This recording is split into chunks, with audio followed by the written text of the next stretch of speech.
Kita beralih ke informasi selanjutnya. Berdasarkan data yang dihimpun oleh Satuan Tugas Penanganan COVID-19 per hari ini, 10 September 2020, penambahan kasus COVID-19 Indonesia menjadi yang terbanyak sejak pertama kali dilaporkan.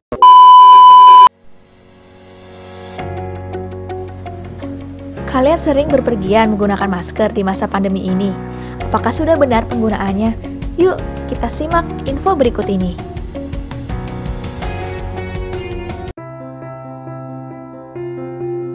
Saat ini virus corona telah merebak ke berbagai negara, salah satunya Indonesia. Virus ini tidak dapat dilihat dan tidak dapat diketahui siapa saja dari kita yang membawa virus tersebut. Oleh karena itu, memakai masker menjadi salah satu cara efektif dalam pencegahan penularan. Efektivitas pemakaian masker yang baik dan benar dapat menekan angka penularan kurang lebih 50%. Penggunaan masker digunakan pada orang sakit demam, batuk, atau bersin sebagai pengendalian sumber infeksi, sedangkan bagi orang sehat sebagai pencegahan COVID-19. Terdapat beberapa macam masker. Yang pertama adalah masker kain. Kegunaannya untuk melindungi dari droplet partikel besar. Idealnya, penggunaan masker kain tetap menjaga jarak 1 meter karena masker tak mampu menyerap droplet kecil. Kemudian, masker bedah atau surgical mask digunakan masyarakat jika mengalami influenza, batuk, nyeri tenggorokan, atau dipakai tenaga medis. Masker bedah ini efektif memfiltrasi 30% sampai 95% partikel droplet berukuran 0,1 mikron. Kemudian jenis masker selanjutnya adalah masker N95. Digunakan oleh tenaga medis yang kontak langsung dan dekat dengan pasien COVID-19. Masker ini melindungi paparan partikel 95%, ukuran partikel 0,1 mikron lewat droplet, aerosol, dan airborne. Kemudian masker respirator, umumnya dipakai di kawasan industri yang ada gas berbahaya. Memfiltrasi 0,1 mikron sampai 99 mikron partikel lewat droplet maupun aerosol. Tingkat potensi dari masker ini adalah nyaris 100%. Selanjutnya, kami akan menjelaskan mengenai cara menggunakan masker yang benar. Perlu diperhatikan, penggunaan masker yang salah justru beresiko menularkan kuman virus penyakit ke diri sendiri ataupun orang lain. Ingat, bagian hijau adalah bagian luar, bagian berwarna ini adalah bagian yang tahan air. Sedangkan bagian putih atau bagian dalam fungsinya untuk menyerap cairan. Jadi, apabila kita batuk ataupun bersin, maka cairan akan terserap dan tidak menyebar keluar. Pertama, langsung kaitkan tali ke telinga atau bagian kepala tanpa menyentuh kain masker. Pastikan posisi pas menutup pada bagian hidung dan tarik bagian bawah hingga menutup mulut dan dagu.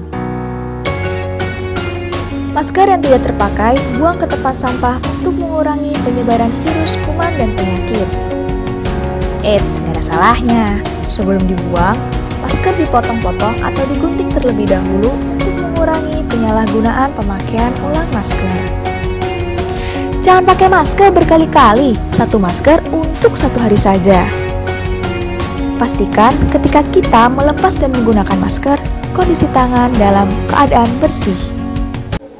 Sudahkah Anda mengetahui cara mencuci tangan yang baik? Yuk, intip info berikut ini. Dari kecil, kita pasti selalu diajarkan untuk mencuci tangan. Mencuci tangan itu suatu kegiatan yang sederhana, tetapi memiliki manfaat yang signifikan bagi diri sendiri dan orang lain. Kalian udah pada tahu belum nih apa itu mencuci tangan? Kalau belum, aku kasih tahu ya. Mencuci tangan adalah tindakan membersihkan tangan dan jari jemari menggunakan air dan sabun untuk menjadi bersih dan memutuskan mata rantai mikroorganisme. Mencuci tangan yang baik yaitu dengan menggunakan sabun dan di bawah air mengalir. Lamanya mencuci tangan menggunakan sabun dengan durasi waktu 40-60 detik. Jadi kalian kalau lagi cuci tangan jangan terburu-buru ya. Tujuan mencuci tangan itu supaya tangan menjadi bersih dan membebaskan tangan dari kuman serta mikroorganisme, lalu menghindari kuman masuk ke dalam mulut. Nah, siapa nih yang sering masukin tangan ke dalam mulut? Yang terakhir, mencegah penularan penyakit melalui kontak langsung. Kapan sih waktu yang tepat untuk kita mencuci tangan? Yang pertama, sebelum dan sesudah makan.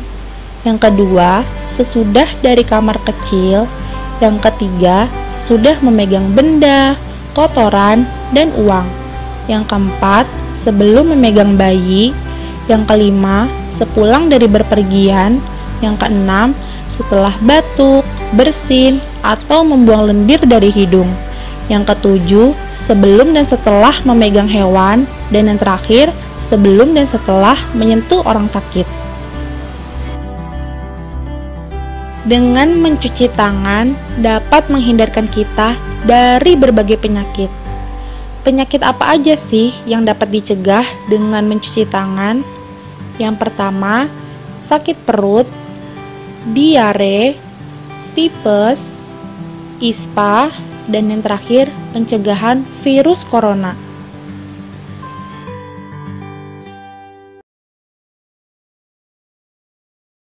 Kalian udah tahu belum langkah-langkah mencuci tangan?